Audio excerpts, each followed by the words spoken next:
Glória a Deus. Cumprimento os irmãos com a paz do Senhor Jesus. Amém? Glória a Deus. Vamos abrir a nossa Bíblia, irmãos. Vamos dar prosseguimento ao nosso assunto que nós estamos tratando. A última carta para a igreja da Ásia, né? Estaremos lendo no capítulo de número 3. Glória a Deus. A partir do versículo 14 até o final do capítulo, nós vamos estar tratando hoje da igreja de Laodiceia. Igreja de Laodiceia. Apocalipse 3, a partir do versículo de número 14. Vamos fazer como das outras vezes. Eu vou ler o primeiro versículo, os pares, e os irmãos juntos leiam os versículos ímpares. Amém? E ao anjo da igreja em Laodiceia escreve: estas coisas diz o Amém, a testemunha fiel e verdadeira, o princípio da criação de Deus.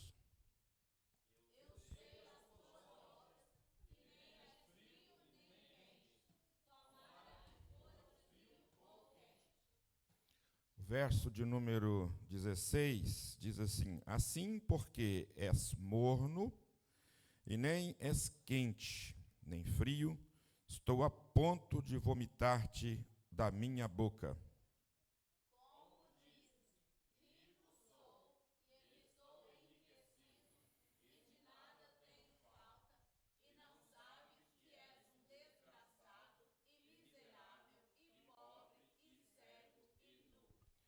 Aconselho-te que de mim compres ouro refinado pelo fogo, para te enriqueceres, e vestiduras brancas para te vestires, a fim de que não seja manifesta a vergonha da tua nudez, e colírio para ungires os teus olhos, a fim de que vejas.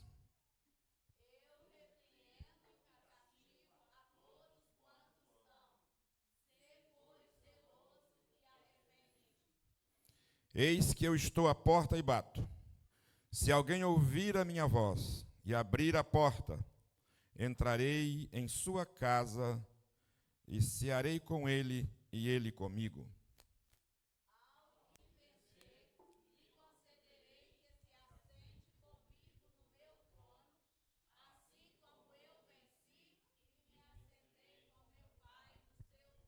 Glória a Deus. Amém?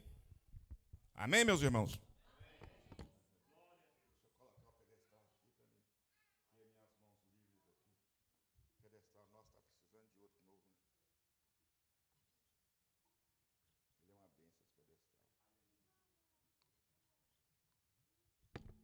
Glória a Jesus. Hoje nós vamos estar, irmãos, encerrando esse assunto sobre as 7 igrejas da Ásia, né? São 7 cartas, 7 cidades, e essas cartas foram enviadas. O próprio Senhor Jesus Cristo traz esta revelação a João, quando ele estava na ilha de Pátimos, e envia a essas igrejas que estavam situadas na Ásia Menor. E como eu já disse, cada uma dessas cartas, nas suas interpretações, nós estamos falando apenas da interpretação pessoal e da interpretação histórica. Nessa noite nós vamos estar encerrando esse trajeto, esse percurso que nós fizemos, né? Desde a igreja de Éfeso, desde o surgimento da igreja do Senhor Jesus Cristo na terra, até chegarmos na igreja do arrebatamento. E isso é um negócio interessante, mas quando a gente fala de igreja do arrebatamento, estou falando da época do arrebatamento. E isso é um negócio muito interessante, porque a igreja começa muito bem, a igreja de Éfeso, igreja do primeiro amor. Mas a igreja vai subir, ou a igreja do arrebatamento, a igreja que o tempo da igreja, em fator histórico, não é um dos melhores períodos da igreja. Isso significa dizer que a igreja vai subir de um deserto espiritual. Ou seja, o arrebatamento da igreja vai acontecer em uma época em que espiritualmente o mundo vai estar em trevas. Quase meia-noite, ou à meia-noite, ouviu-se um clamor, não é isso? Então, há uma coisa que nós precisamos de tomar muito cuidado, porque o Senhor Jesus ele virá em um momento, talvez, em que ninguém espera. E o momento da volta do Senhor Jesus vai tomar muita gente de surpresa. Muita gente serão surpreendidas pela volta do Senhor Jesus. E nós vamos ver nessa noite quais são as características da igreja, eu não sei se eu posso dizer igreja do arrebatamento, mas a igreja, ou o período da igreja em que vai acontecer o arrebatamento. Porque eu entendo que a igreja do arrebatamento é a igreja que vai subir no arrebatamento. Essa igreja que vai subir no arrebatamento, essa é a igreja do arrebatamento. Mas, em fator histórico, nós vamos entender que esse período é um período em que a igreja estará, irmãos, dentro das características dessa igreja que nós chamamos de igreja de Laodiceia. A primeira coisa que nós podemos ver é que Laodiceia, quando nós falamos da Laodiceia, a cidade de Laodiceia, ela ficava na Ásia Menor, num vale chamado Vale de Lico. Junto com Laodiceia, existiam duas cidades importantíssimas, que eram Colossos, cujo Paulo também escreveu para a igreja de Colossenses. Obviamente, Colossenses não aparece recebendo cartas enviadas, né, ao anjo da igreja, não aparece nessas 7 cartas, mas era uma cidade que estava no mesmo percurso da cidade de Laodiceia. E a outra cidade era Hierápolis. Duas coisas interessantes. Na cidade de Hierápolis era muito conhecida pelas suas águas frias ou geladas, que fazia muito bem para a saúde das pessoas. Todo mundo gostava de se refrescar com as águas de Hierápolis. Na cidade de Colossos existiam as águas termais. Era uma cidade turística e muitas pessoas procuravam por causa das suas correntes termais, ou seja, suas águas, seus rios, seus lagos, seus córregos, eram águas quentes. Já Laodiceia, ela, segundo os estudiosos, as águas de Colossos, ou seja, de Colossos, ia descendo, aquela água termais descendo, e quando chegava em Laodiceia, já chegava morna, chegava águas mornas. Daí Jesus aproveitar essa circunstância e situação digamos assim, da geografia, né, da cidade de Laodiceia, para trazer para a igreja a própria situação que a igreja estava vivendo. E é isso que nós vamos ver nessa noite. É isso que nós vamos entender nessa noite. O texto começa dizendo o seguinte: ao anjo da igreja que está em Laodiceia escreve: essas coisas diz o Amém, a testemunha fiel e verdadeira, o princípio da criação de Deus. Primeira coisa, irmãos, que nós vamos destacar aqui, diga comigo, o princípio da criação de Deus. Deixa no versículo 14 aí para mim, por favor. O princípio da criação de Deus. Aqui muitos teólogos, dissimulados, me desculpe a expressão, homens sem temor de Deus, dizem que Jesus é criação de Deus, porque eles pegam esse texto sagrado aí. Mas, na verdade, eu tenho até uma nota aqui, a razão pela qual essa expressão foi dita. Essa expressão, ela admite pelo menos duas interpretações. Diga comigo, princípio da criação de Deus.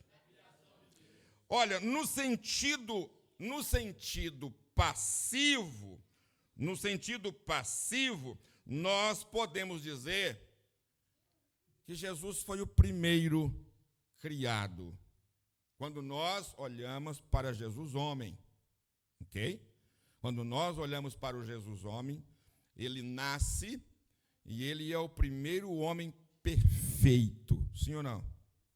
Sim ou não, irmãos? Ele é o primeiro homem perfeito.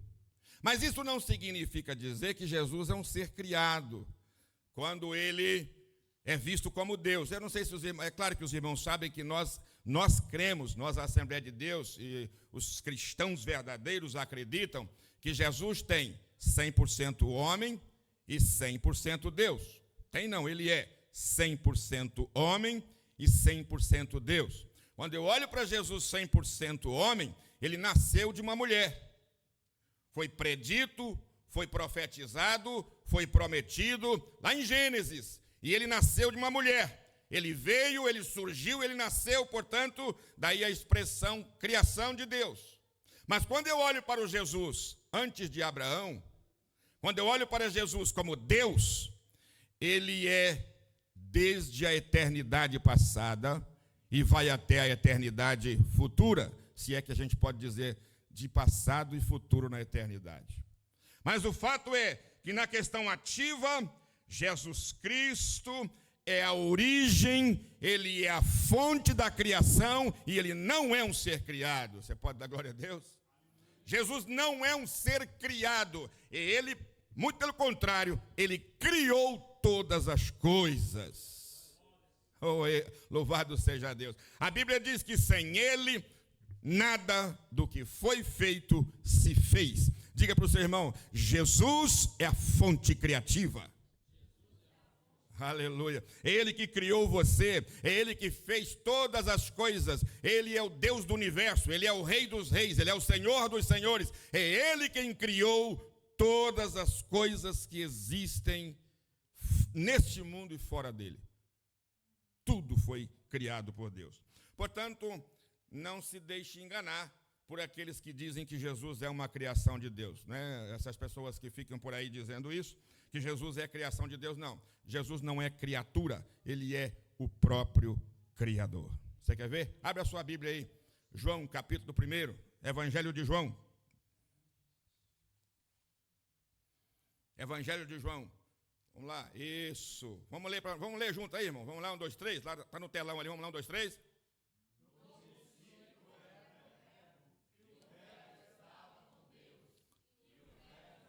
Lê o 2. 3.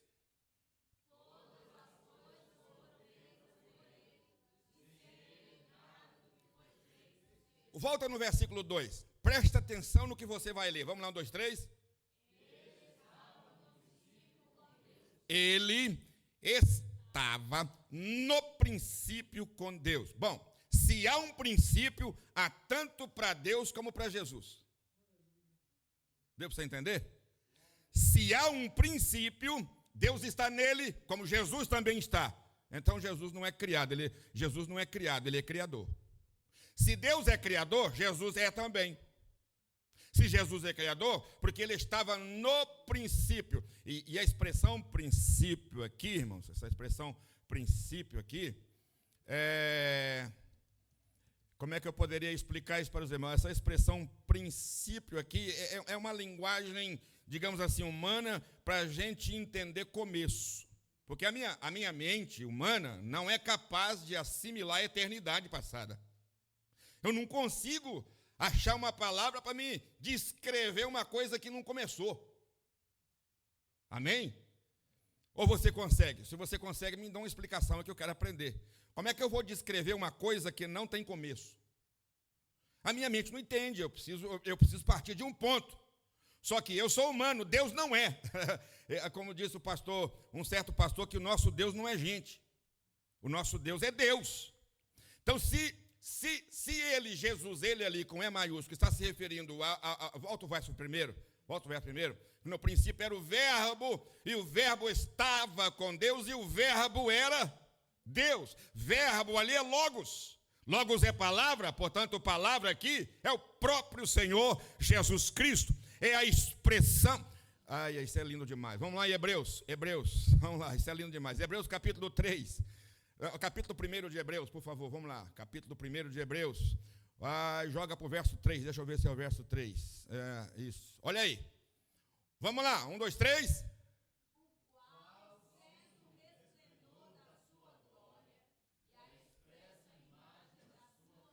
Pronto, só isso aí. O escritor aos Hebreus está se referindo a Jesus aí. O qual, sendo resplendor da sua glória, ou seja, ele imite a imagem de Deus. E a expressa imagem. Irmãos, a palavra expressar é sair da boca para fora. Você só consegue expressão.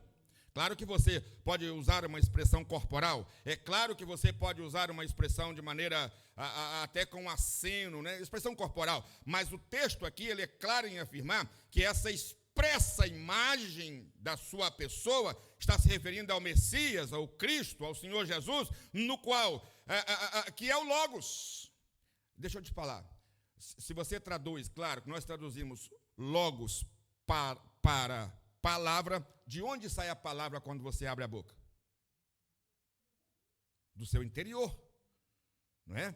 Sai do seu cérebro, sai da sua capacidade motora que você tem de formular as palavras, e quando você abre, você gera essas palavras, você codifica ela e traz a expressão. A falar, por exemplo, Maria ou João, você codifica e traz isso para fora. Irmãos, é como se quando Deus abria a boca, o Logos saía. Eu não sei se você está me entendendo meu raciocínio. Quando Deus abria a boca, o Deus Pai abria a boca, saía Logos. A expressão de Deus, aquilo que estava no Pai. Jesus um dia disse assim, quando estava na oração sacerdotal, lá no Evangelho de João, disse assim: eu e o Pai somos um. Aleluia. Glória a Deus.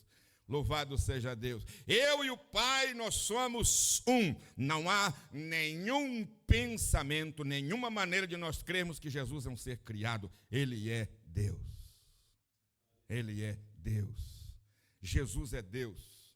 E Jesus sendo Deus. Vamos lá para Filipenses. Filipenses, como é bom a Bíblia Sagrada, né? Filipenses, capítulo 2. Vamos lá, Filipenses, capítulo 2. O texto vai vindo assim na minha mente e eu vou citando. Vamos ver se é Filipenses mesmo. Capítulo 2 da carta de Paulo aos Filipenses. Olha aqui o que Paulo está dizendo. Glória seja dada ao Cordeiro de Deus. Vamos lá. A partir do versículo 5. Filipenses capítulo 2 e 5. E isso aqui Paulo está exortando. Eu quero até aproveitar aqui esse gancho que Paulo está falando a respeito de Deus, de Jesus como Deus, para nós aprendermos uma lição importantíssima aqui. Vamos lá, ler 1, 2, 3. Que haja em vós.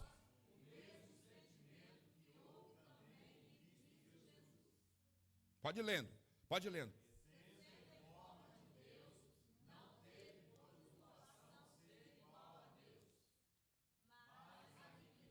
Pode parar aí. Leia o verso 6 outra vez. Leia o verso 6.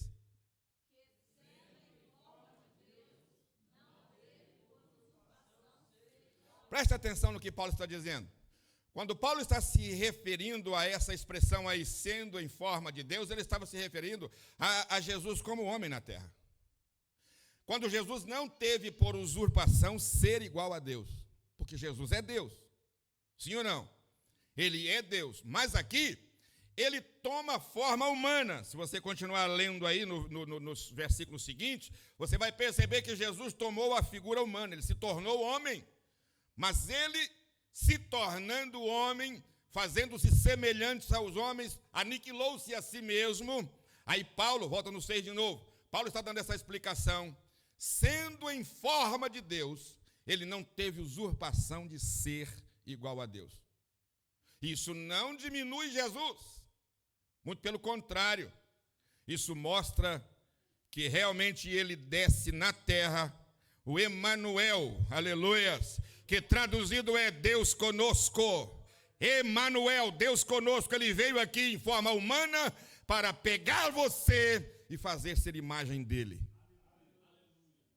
Aleluias. A imagem que foi deturpada em nós, Jesus se torna imagem humana, se torna homem, para resgatar-nos novamente a termos a imagem de Deus. Você quer ver? 1 João, primeira carta de João, capítulo 2. Vamos lá no capítulo 2 ou capítulo 3, vamos lá, nós vemos. Primeira carta de João, glória a Jesus. Capítulo, isso, verso 3, deixa eu ver se é o verso 3. Não é o verso 3. Deixa eu achar aqui que eu vou encontrar para os irmãos, eu tenho que ler esse texto, eu gosto demais desse texto. Primeiro, carta de João, é capítulo 3, por favor, capítulo 3, versículo de número, verso 2. Vamos ler o verso 1 e o verso 2, verso 1 e o verso 2. Vamos lá, 1, 2, 3.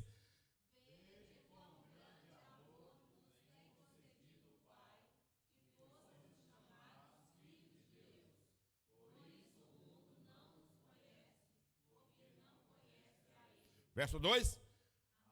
Olha que coisa linda.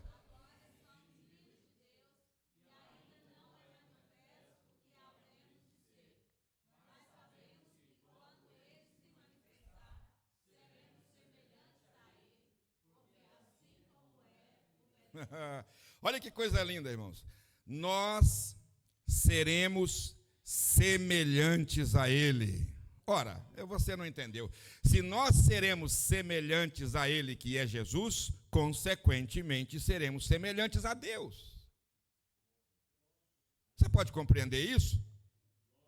Consequentemente, ou conseguintemente, como você queira, nós nos tornaremos semelhantes a Deus. E isso corrobora com Gênesis. Vamos voltar lá em Gênesis, capítulo 1.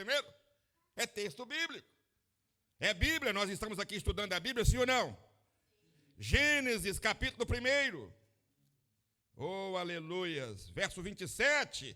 Deixa eu ver se é o verso 27 mesmo. Louvado seja Deus, bendito seja o nome do Senhor. Isso. Vamos lá. 1, 2, 3.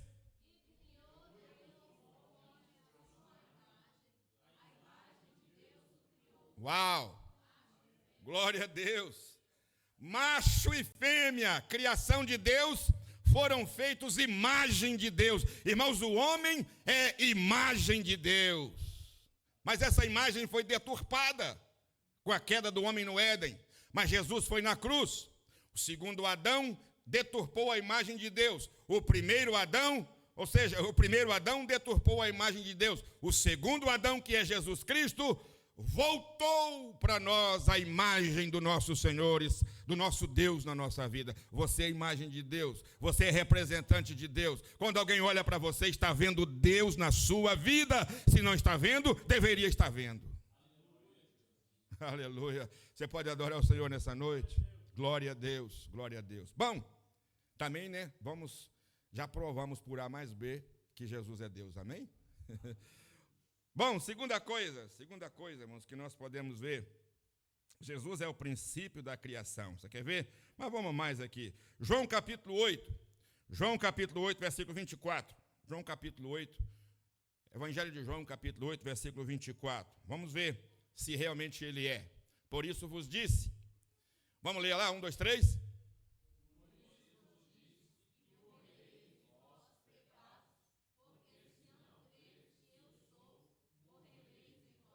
Se vocês não acreditarem que eu sou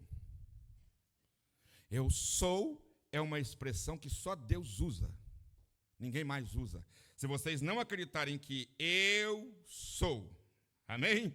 Louvado seja o nome do Senhor. Apocalipse 17, 20 e 14, vamos ver quem é ele, se ele é ou se ele não é Deus.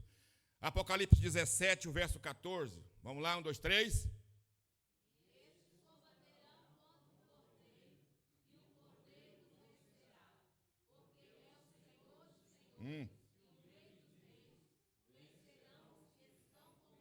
Glória a Deus. Você está com Jesus? Quem aqui está com Jesus? Você é mais do que vencedor, como disse o apóstolo Paulo. Porque vencerão aqueles que estiverem com Jesus. Glória a Deus. Bom, aí logo em seguida, irmãos, vamos voltar lá para Apocalipse capítulo de número 3, né? O verso 15, Jesus sempre usou essas expressões quase todas as 7 cartas. Ele diz assim: eu conheço as tuas obras. Eu conheço as tuas obras. Irmãos, Deus sabe quem nós somos e o que nós estamos fazendo, por que nós estamos fazendo, onde estamos fazendo. Deus sabe, Jesus sabe de todas as coisas. Não adianta nós querermos esconder do nosso Deus. Olha, como ele fez com todas as igrejas desses 2 capítulos que nós vemos, Jesus expressa o seu conhecimento íntimo da igreja de Laodiceia. Ele conhecia a igreja de Laodiceia. E é um fator interessante que Jesus, quando a gente lê no capítulo 1 do Apocalipse, quer ver? Coloca para mim capítulo 1 de Apocalipse, versículo 13. Versículo 13, nós vamos ler o versículo 13. Vamos lá, 1, 2, 3.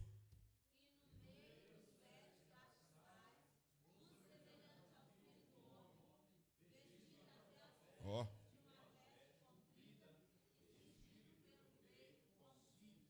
Coloca o verso 20, por favor, agora. Verso 20, por favor. Vamos ler. 1, 2, 3.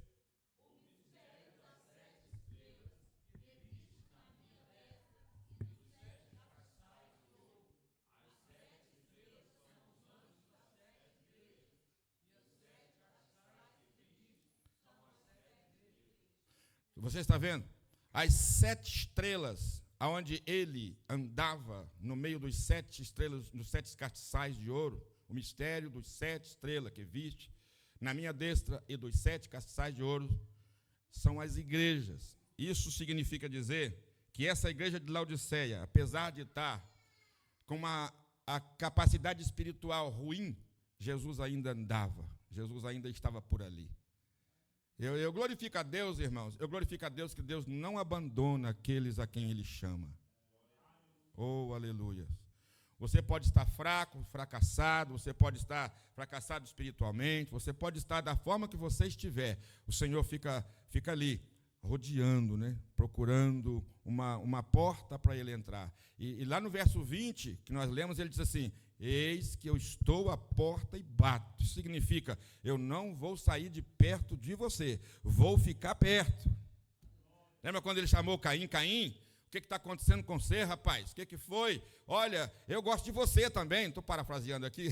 Caim, eu preciso de você também, mas compete a ti. O pecado está te rodeando, mas compete a ti. Caim, eu não te abandonei, eu quero você. Lembra quando ele falou com Judas? Judas já tinha sentado no coração, disse assim: amigo, aqui viestes. Ele chama Judas de amigo porque ele está dizendo assim: você ainda é meu amigo. Se você precisar de mim, confiar em mim, eu posso transformar a sua vida, mudar o quadro, mudar a história. Irmãos, Deus não nos abandona, mesmo nós estando caídos no lamaçal do pecado, Ele ainda nos dá sonho, nos dá revelação, fala conosco o que Ele precisa, Ele mostra o caminho, a gente só não segue se não quiser. Sabe, lá em Gênesis capítulo 1, parece que verso 2, diz assim: a terra era sem forma e vazia. Pronto. Não, pronto nada, o texto não acabou. Ele diz assim: e o Espírito de Deus se movia sobre a face do abismo. Se você pega o texto original ali, você vai ver, e o Espírito de Deus chocava. É como a galinha. Lembra quando Jesus cita aquela figura linguística que ele usa assim, sobre a galinha que junta os seus pintinhos? A expressão bíblica, pintainhos, né? A galinha que ajunta os seus pintainhos e acolhe ela. É assim que Deus faz, irmão. Ele fica assim, ó. Ele ficou chocando. Até que ele disse assim: haja luz. E a luz apareceu. Deus não vai abandonar a sua criatura. Aleluia. Deus não vai te abandonar. E você sabe que Deus não te abandonou. Haja visto, nós estamos aqui nesta noite adorando e bendizendo o nome daquele que vive e reina para todos sempre. Jesus é bom, irmãos. Essa igreja de Laodiceia é uma igreja morna, é uma igreja que não agrada a Deus, mas Deus está por perto, esperando a porta se abrir. Eu estou batendo na porta. Se ela abrir, você vai entrar e vai cear comigo. Nós chegaremos daqui a pouquinho lá. Olha, aí ele disse assim: eu conheço as suas obras, mas eu estou aí no meio, tá? no meio dos candeeiros, no meio dos castiçais. Eu estou aí no meio, conheço as obras. Aí ele vem e sentencia essa igreja. Ele mostra a razão pela qual ele não se sente bem. Não se sente bem. Aí ele diz assim, que você não é frio e não é o quê? Vamos ler junto aqui lá? 1, 2, 3. Assim.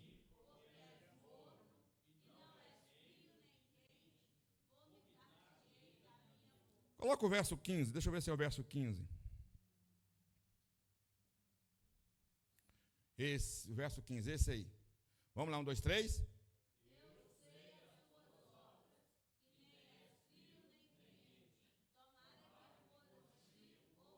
Tomara que você fosse frio e fosse quente. Irmão, que tem uma quantidade de crente que é... Antigamente, lá no Brasil, a gente falava assim, que eram os crentes Raimundo. Era um pé na igreja e outro no mundo. Vocês já ouviram essa expressão lá no Brasil? O crente Raimundo. Hã? Não sei. Mas tem, né? Não sei. É o crente Raimundo. É, tem mesmo. O crente Raimundo é um pé na igreja e outro lá no mundo. É o tipo de crente que quer jogar em tudo quanto é posição, né? Ele quer estar com o pé dentro e com o pé lá fora. Quer ser crente, mas também quer ser mundano. E se tem uma coisa que Deus não gosta, é de divisão. Deus não gosta de compartilhar nada que é dele com o mundo. Deus é exclusivista. E a gente sofre por causa disso. Nós, a igreja, sofremos. Vocês são um povo exclusivista. E somos mesmo. Nós somos exclusivistas mesmo. Sabe por que nós somos exclusivistas? Porque o nosso Deus é exclusivista. Ele não compartilha o que é dele com os outros.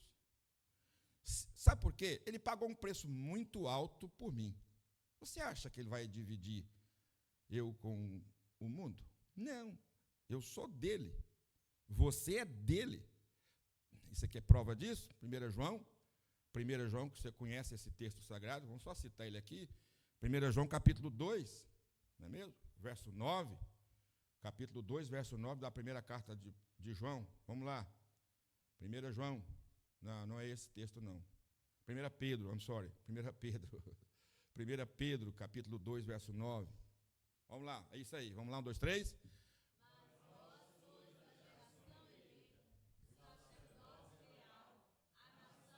Olha.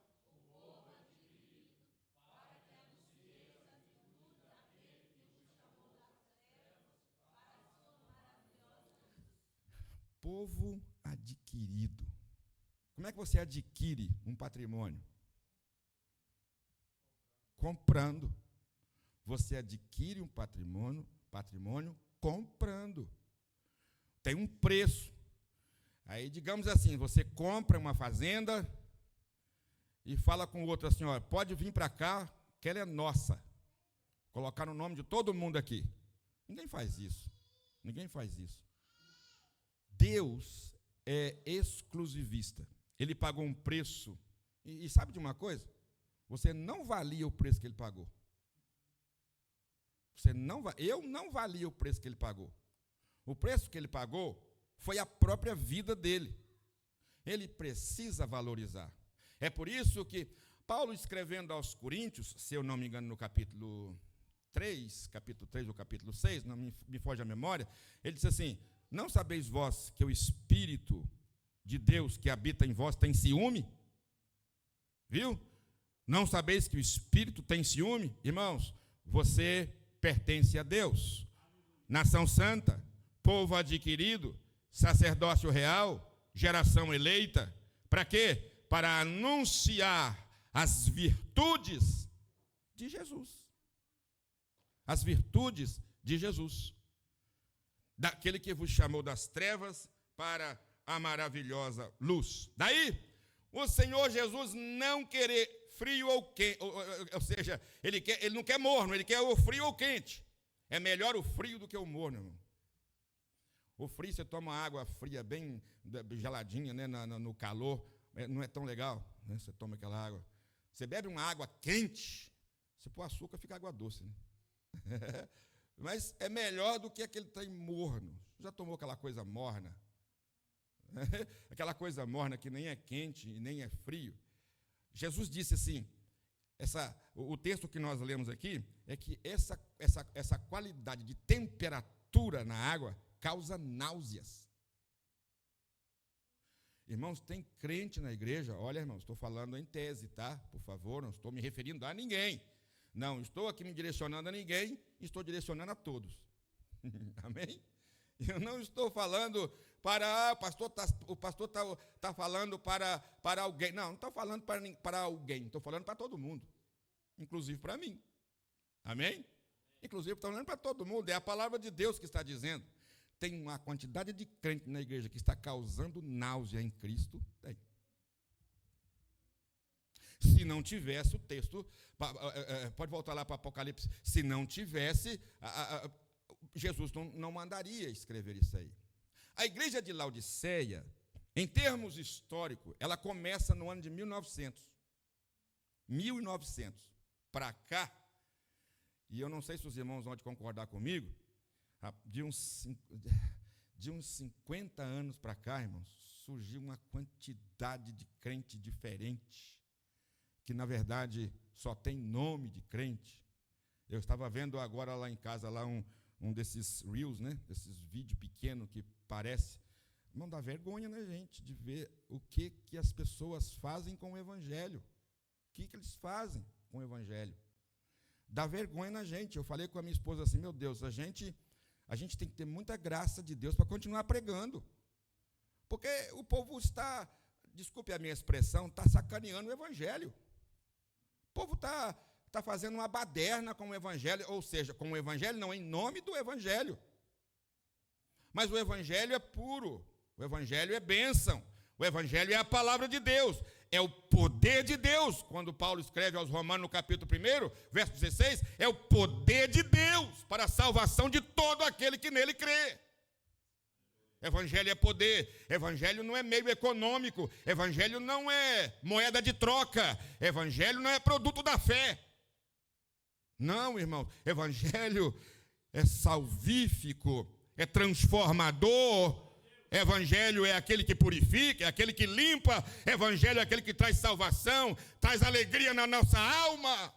Oh, glória a Deus! O evangelho é aquele que chega e muda o nosso interior. Amém? Isso aqui é evangelho. Mas a igreja de Laodiceia, e preste atenção que essa igreja é a igreja no seu, diga comigo, a igreja de Laodiceia é a igreja, historicamente, no final do seu estado de apostasia. Essa é a igreja de Laodiceia. Nós estamos vivendo nesse período da igreja de Laodiceia. Nós estamos dentro desse período da igreja de Laodiceia. O perigo está aqui. O perigo está aí. Porque um tomate podre faz o que com uma caixa de tomate? Pudrece todos. Uma laranja podre apodrece todas. E isso está acontecendo. Irmãos, eu não estou me referindo à igreja de Forte Maio. Eu estou me referindo à igreja em geral. Ok? Eu estou me referindo à igreja do Senhor Jesus em geral. Quando eu estou falando de igreja do Senhor Jesus em geral, eu preciso manifestar também aos irmãos, ou mostrar aos irmãos, que isso aqui é muito maravilhoso, eu não sei se você vai me entender, a igreja de Cristo, ela não sofre variação, não. A igreja do Senhor Jesus, ela, como eu diria, ela não se mistura. Ela convive no meio daqueles que não são, mas não se mistura. Ela permanece fiel. Deixa eu ilustrar isso. Quem é que conhece garça? Garça. O que é uma garça? Aquele pássaro branco, não é? Branquinho, da perna grande, da perna comprida. Muita gente aqui não conhece a garça. Mas você já viu uma garça andar no barro? Naquele pantanal, ela vai andando naquelas águas barrentas. Você já viu ela com a pena suja? Não, ela vai andar no meio do barro, para lá e para cá, passeia para lá e para cá, e você olha na garça, a pena está branquinha, não pega sujo. Sabe por quê? Ela tem um óleo nas penas que o sujo bate e cai. Não fica. Crente tem que ser assim, irmãos, banhado no óleo do Espírito Santo. Banhado no óleo do Espírito Santo, cheio da unção. A sujeira vem em nós, sim, vem. Nós estamos nesse meio, nós estamos nesse lamaçal. Mas bate e cai por terra, porque nós somos e temos o brilho do Espírito Santo de Deus na nossa vida. Aleluia, oh glórias a Deus. Você não pode ser um crente morno, viu? Seja um crente quente. Aleluia. Vira para o seu irmão e fala assim: aquece aí, menino. Vira para o seu irmão e fala assim: acende a fogueira aí. Acende a fogueira, a labareda de fogo na sua vida. Jesus, oh aleluia. Glória a Deus. O tempo não me permite, senão eu ia passear com vocês lá no livro no Pentateuco, no livro de Levítico, e ia mostrar para vocês. Não, vamos colocar Levítico 6,13 aí. Todo mundo conhece esse texto, né?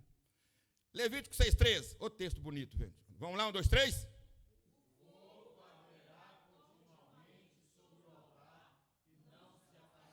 24 horas por dia o fogo tinha que estar queimando, ardendo. Como é que o sacerdote mantinha isso aí? De manhã ele removia a cinza, colocava mais lenha. De tarde removia a cinza, colocava mais lenha.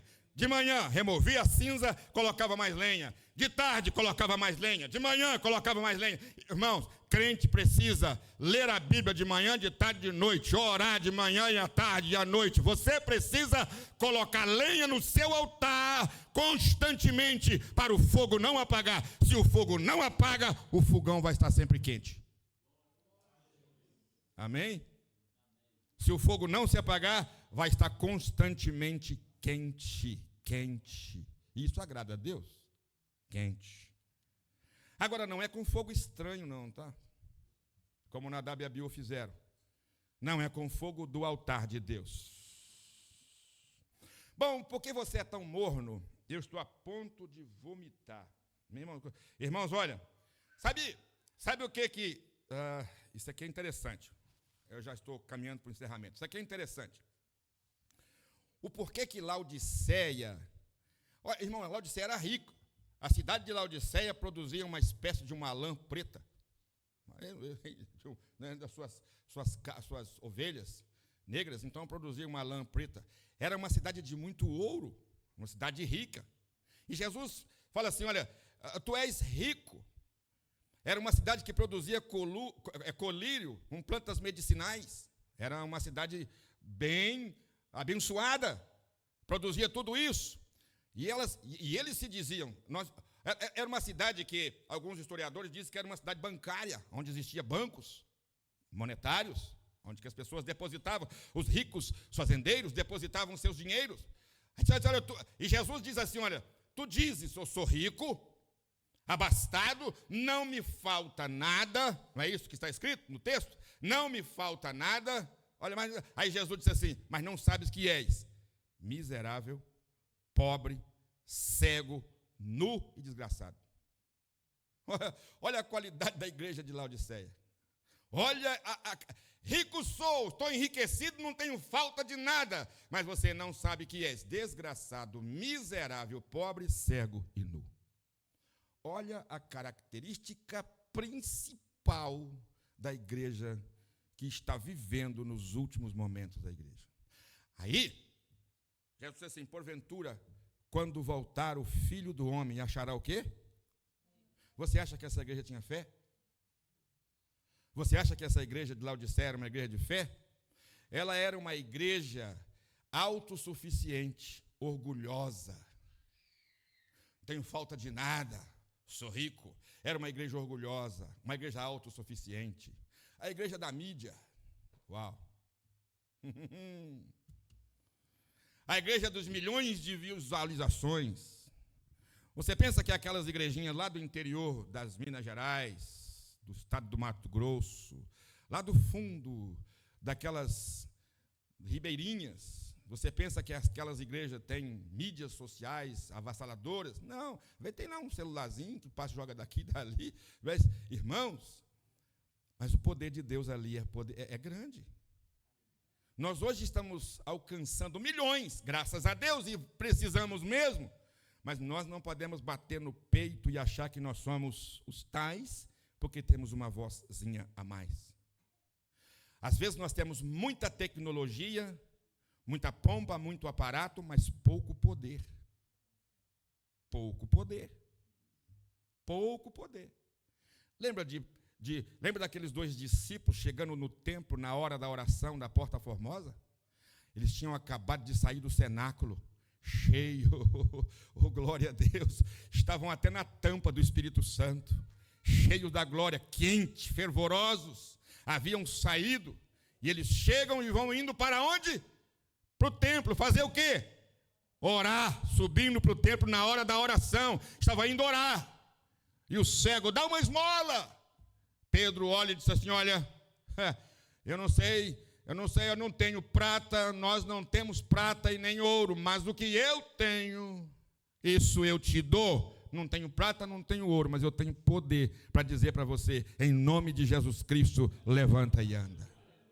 Oh glória, oh aleluias, louvado seja Deus, louvado seja Deus. Hoje em dia a coisa está tão maravilhosa, e eu quero colocar a palavra maravilhosa aqui entre aspas, que quando alguém chega para a gente, pastor, estou isso, estou aquilo, estou passando mal, a gente fala assim, vai no médico.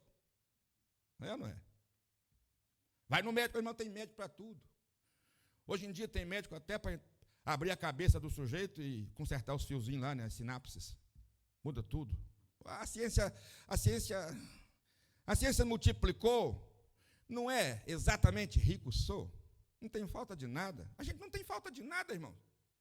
A gente tem tudo. Tudo a gente tem. Ó, na palma da mão, você pega o celular assim, ó, visita seu pai, sua mãe, visita todo mundo lá, conhece tudo, sabe o que está acontecendo. Do outro lado da terra, em tempo real. Rico eu estou enriquecido, não tenho falta de nada. Mas é exatamente quando a gente adquire essa capacidade de dizer assim, não falta nada para mim, a gente está miserável, a gente está pobre, a gente está desgraçado, cego e nu. Tem um jeito para essa igreja, para essa situação, para esse tempo? Tem, meus irmãos, louvado seja Deus. Tem sim, você quer ver? Aconselho-te. Qual é o conselho que Jesus dá para a igreja de Laodiceia? Qual é o conselho que Jesus dá para mim e para você nessa noite? Olha, o versículo 18, coloca para nós aí, verso 18, vamos lá. Vamos ler, 1, 2, 3, cadê o 18? Vamos lá, 1, 2, 3. Não, eu quero que todos leiam, vamos todos ler junto, vamos lá, 1, 2, 3.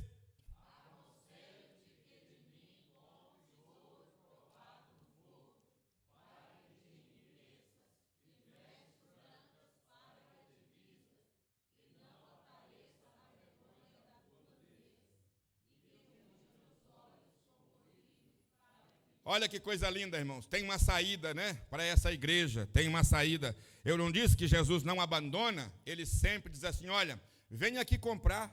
Aleluias. E olha que é comprar, viu, irmãos? É comprar.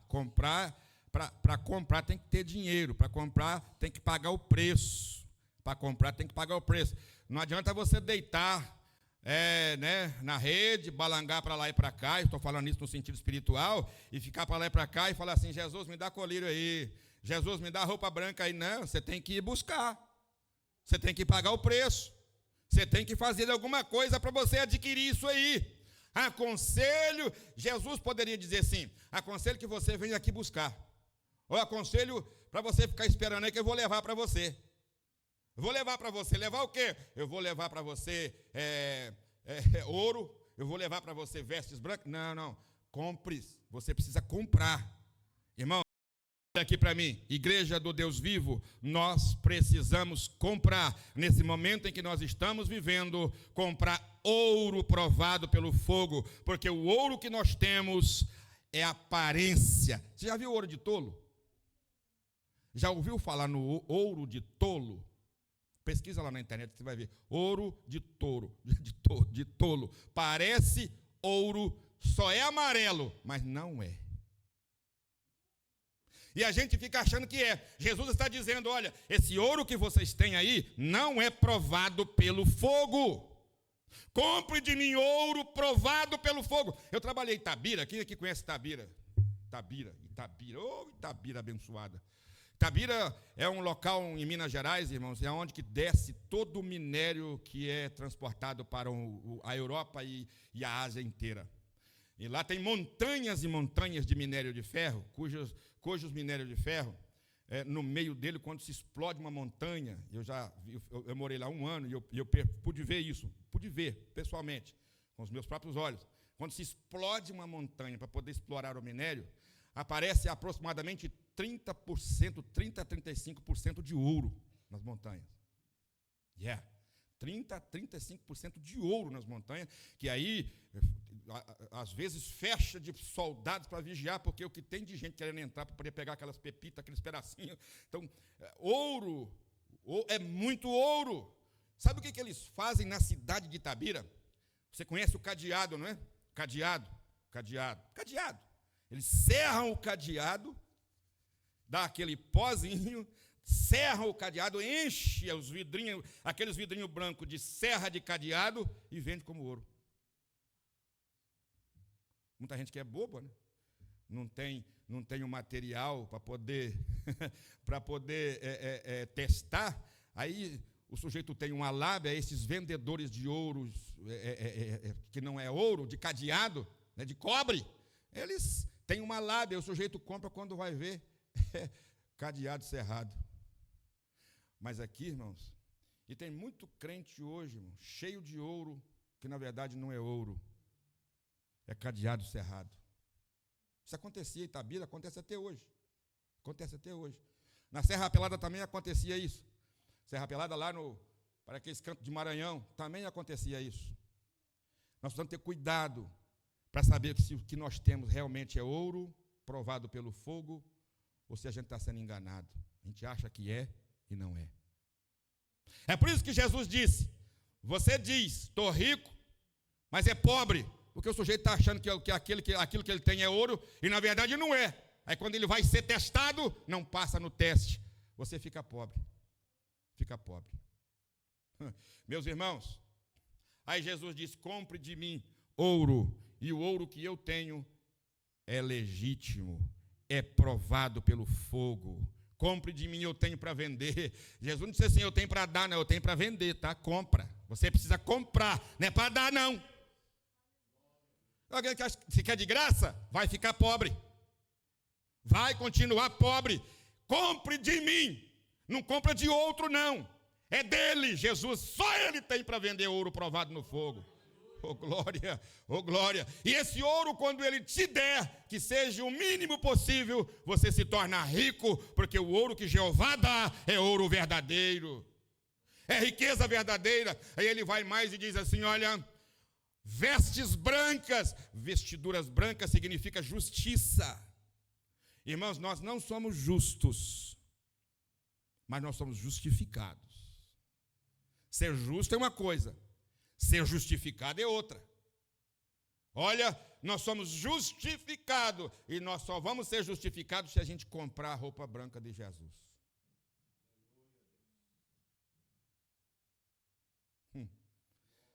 Compre para que você vista, e vestir para que não apareça a sua vergonha, para que não apareça a nossa vergonha. E outra coisa, cuidado com os seus olhos, viu? O que é que você está vendo? O que andas, aonde andas colocando o teu olho? Isso é sério. 2 coisas eu entendo aqui, quando ele diz assim, que unja os teus olhos com colírio, se na verdade ele está dizendo, no contexto aqui, é que o sujeito estava cego. E colírio é para limpar os olhos, para abrir os olhos. Mas eu entendo aqui também que quando você coloca colírio, ou seja, quando você cuida dos seus olhos, até para onde você está olhando, você precisa ter cuidado. Cuidado para o que você está olhando.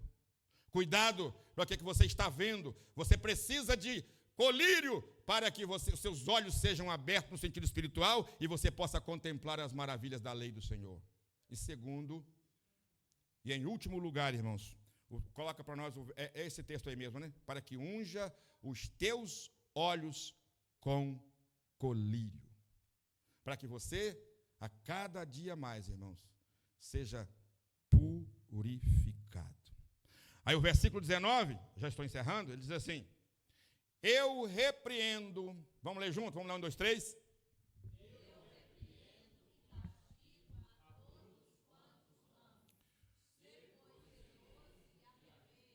Irmãos, essa sentença, ou esse conselho, é para nós, nesses últimos dias da igreja. Jesus está voltando. Esse período da igreja de Laodiceia é o último período da igreja na terra. Eu não sei se os irmãos podem entender. O verso 22 de Apocalipse 3 é o último versículo que mostra a igreja na terra. Olha lá, quem tem ouvidos para ouvir, ouça o que o Espírito diz às igrejas. Daqui para frente, quando passa para o capítulo 4, até aqui, João está vendo a igreja na terra. Até aqui, João está narrando a história da igreja na terra. Agora, quando chega no capítulo 4, põe aí para mim, 4 verso 1. 4 verso 1. A igreja não está na terra mais. Oh, glória a Deus. Você não deu glória a Deus? A igreja que não está na terra. Depois destas coisas olhei, e eis que estava uma porta aberta. Onde? A igreja está no céu, irmã. Ela foi arrebatada. Oh, glória a Deus, aleluia. Olha lá, aberta no céu, e a primeira voz, que como de trombeta ouvira falar comigo, disse: sobe aqui, mostrar-te as coisas que depois destas irão acontecer. Oh, aleluias. Quem vai para o céu aqui, irmão, nessa noite? Aleluia. Oh, glória a Deus. Irmão, deixa eu dizer, não é muito fácil ir para o céu, não. Ir para o inferno, o trem é ladeira abaixo. Todo santo ajuda. Santo mal. Demônio. Ladeira abaixo, qualquer jeito você cai. Agora, para subir, não é fácil não, irmão Cavichioli. Sabe por que não é fácil? Como é que o balão sobe, irmão? Como é que o balão sobe? Fala para mim como é que o balão sobe. Balão, não vamos falar de avião não, vamos falar de balão. Sabe o que é balão? Aquele balão. Como é que ele sobe? Fogo. Irmão, fogo. Se você encher o balão com ar vazio, ele não vai subir. Com ar frio, ele não vai subir. Mas se você liga lá, e aquele vapor sobe, vai subindo, vai enchendo, vai enchendo, vai enchendo. Quando o bojo do balão enche de ar quente, não tem jeito, ele não fica na terra. Ele faz isso, ó, vai subindo, subindo, sem fazer força, porque o ar quente é mais leve do que a atmosfera. Você não entendeu? A terra não vai te segurar, meu irmão. Você sabe que nós temos um fator na Terra chamado força de gravidade ou força gravitacional. O que é força gravitacional? A Terra puxa tudo para ela. Você joga, por exemplo, essa caneta, olha aqui para mim, ó. Eu vou jogar essa caneta, ó. Ela não fica lá em cima, ela desce por causa da força gravitacional. Mas o crente cheio do Espírito Santo, irmão, o crente cheio de calor do Espírito Santo, a terra não segura, ele vai subindo, subindo, subindo, subindo. Sabe por quê? O ar que está dentro de você, o pneuma, que é o Espírito Santo, oh, aleluia, ele te aquece, ele te enche, oh, aleluia, e você vai subindo, vai subindo, vai subindo. Naquele dia, oh, glória, a porta do céu será aberta e vai entrar um povo adorando e bendizendo o nome daquele que vive e reina para todos sempre. Igreja de Laodiceia, prepara-te. Jesus está voltando e aqueles que guardam a profecia deste livro vai entrar na cidade santa com o nosso Senhor e Salvador Jesus Cristo. Verso 20, para encerrar, ele diz assim: eu estou à porta e bato. Se alguém ouvir a minha voz e abrir a porta, eu entrarei à sua casa, cearei com ele e ele comigo. Sabe o que significa dizer isso? Significa: quem abre a porta tem comunhão comigo, tem relacionamento comigo, eu entro, faço nele morada. Oh, glória a Deus, aleluias, glória a Deus, glória a Jesus. Vamos ficar de pé, meus irmãos, louvado seja o nome do Senhor. Deixa eu dizer nessa noite para você, em nome de Jesus, Nós precisamos, irmãos, acreditar, entender que sem Ele nada nós podemos fazer, mas com Ele nós somos mais do que vencedores. Deixa eu dizer um segredo aqui para você, segredo, para ninguém escutar. Nenhum de nós aqui é bom em nada. Nenhum de nós aqui é espiritual o suficiente para não ser dependente dEle. Viu? Nenhum de nós aqui é bom. Um dia ele disse assim: por que tu me chamas bom? Bom é meu pai. Por que você está me chamando de bom? Bom é Deus. Irmãos, bom, diga assim, bom é Deus. Mas Ele nos justifica, aleluias. Ele justifica você, aleluia. Ele vai te encher do Espírito Santo. Efésios 4:30, e eu encerro aqui. Oh, aleluias. Oh, glórias, oh, glórias. Oh, glórias, aleluias, oh, glórias. Não entristeçais o Espírito Santo, não entristeçais o Espírito de poder, não entristeçais esse Espírito de calor, não entristeçais o Espírito Santo de Deus, no qual você está selado para o dia da redenção. Só vai subir para o céu aquele dia aqueles que têm um selo. Esse selo aqui não é batismo com o Espírito Santo não, gente. Tem muita gente enganada que é batido com o Espírito Santo. Não, tem muita gente que é batizada com o Espírito Santo que não vai subir no céu. Tem muita gente que ora e Jesus e os demônios saem e não vai subir para o céu. Muitos me dirão daquele dia: Senhor, Senhor, em teu nome nós profetizamos, em teu nome falamos em línguas estranhas, em teu nome expulsamos demônios. Jesus disse assim: eu nunca vos conheci, não te conheço não. Selo aqui é a marca do Espírito Santo. Selo aqui é a presença do Espírito Santo de Deus na sua vida. Selo aqui é mais visto pela sua vida, pela forma de você viver nessa terra, e não por aquilo que você faz. Selo aqui mostra quem você é, autêntico. Se você recebe uma carta selada do correio, a instrução do correio é: procure saber por que ela foi violada. Oh, aleluias. Crente não pode ser violado, viu? Crente tem que ser autêntico. Onde quer que você esteja, seja autêntico. Tem alguém que quer que a igreja se misture. Tem alguém que quer que a igreja se misture. A igreja não vai se misturar. Você já viu água misturar com óleo?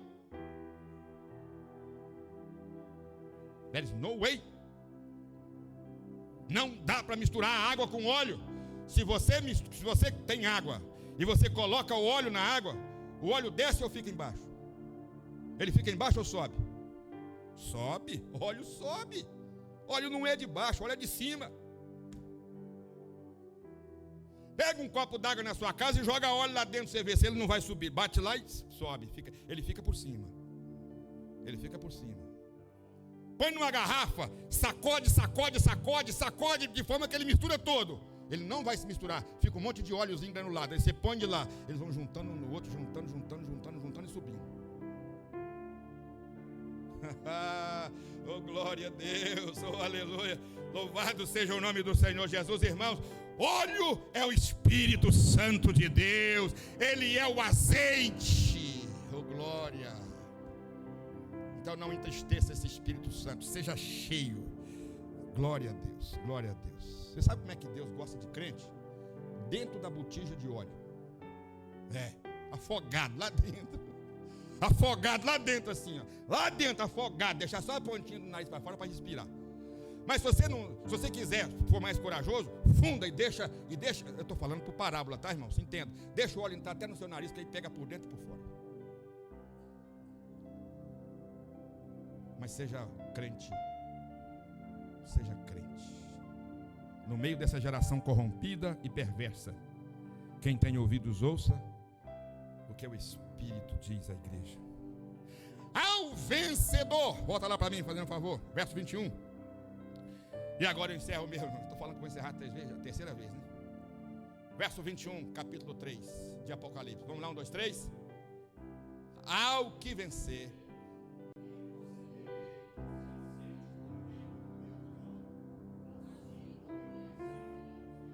aleluia. Olha que coisa linda. A igreja mais difícil, a igreja mais esquisita. Olha lá, se você vencer aí nesse meio dessa igreja ruim aí, se você vencer, você vai se assentar comigo no meu trono, assim como eu venci e me assentei com o meu Pai no meu trono. Alabachore me andarai, aleluias.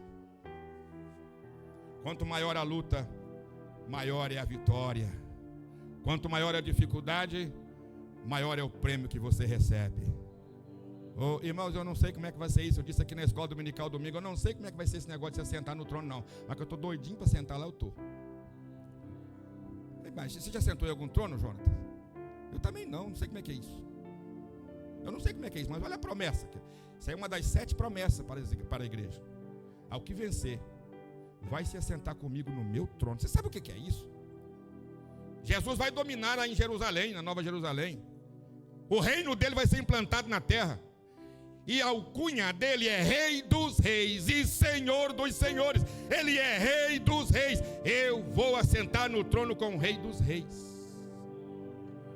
Oh, pastor David, não me pergunta como é que isso vai acontecer. I don't know. Eu não sei como é que vai ser isso não. Eu só sei que ele falou comigo, falou conosco, está falando aqui, que se nós vencer, vamos nos assentar com ele no trono. Aleluia. Feche os seus olhos nessa noite. Nós vamos orar nesse instante, agradecer a Deus. Oh, glória a Jesus, glória a Deus. Fecha com seus olhos fechados, vai orando ao Senhor aí, vai agradecendo a Deus, porque Ele te chamou, porque Ele te comprou, aleluia. Se você sente livre para adorar, adore. Se você sente que é maravilhoso servir a esse Deus, então diga alguma coisa linda para esse Deus nessa noite, em nome de Jesus. Aleluias. Aleluias. Uma coisa que Jesus falou para a igreja de Laodiceia, ele disse assim: olha, eu repreendo e eu corrijo, eu disciplino aqueles a quem eu amo. Quando vem uma luta, irmão Cavichioli, não é para matar a gente, é porque ele ama. Qual é o pai que não corrige o seu filho? É porque é filho. Pai, diga comigo assim: pai não corrige filho dos outros.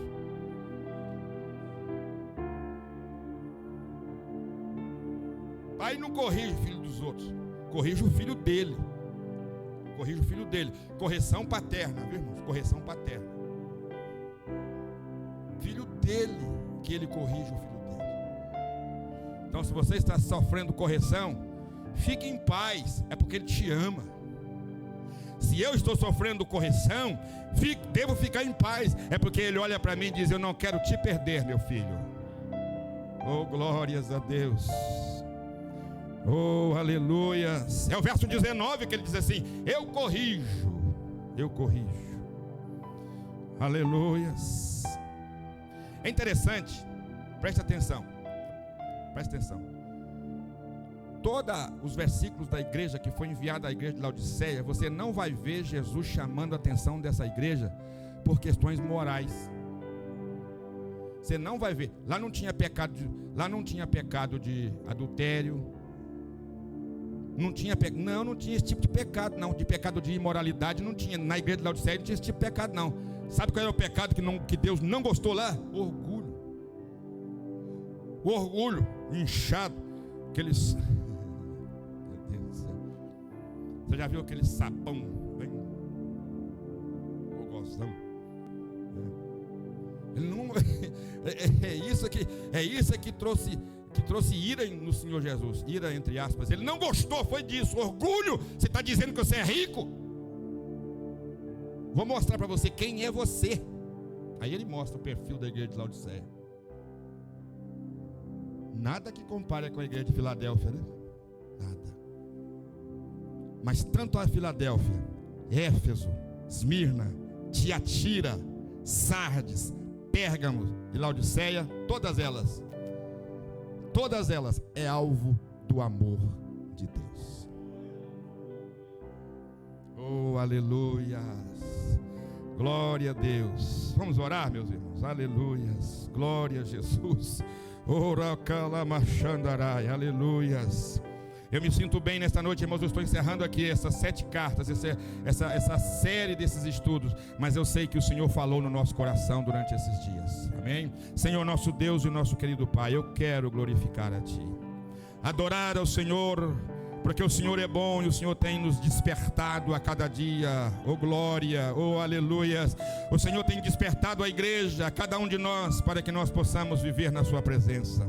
Abençoe os teus filhos, abençoe a tua igreja, abençoe as nossas vidas. Sem ti nada nós somos. Obrigado pela sua palavra, obrigado pelo Espírito Santo que o Senhor tem colocado em nós. Obrigado, Senhor, pelo grande amor que o Senhor tem tido para conosco. Nós somos falhos, na verdade, vivemos em um local difícil, a terra está cada dia mais se distanciando, mas a igreja do Senhor vai permanecer firme até a sua volta maravilhosa.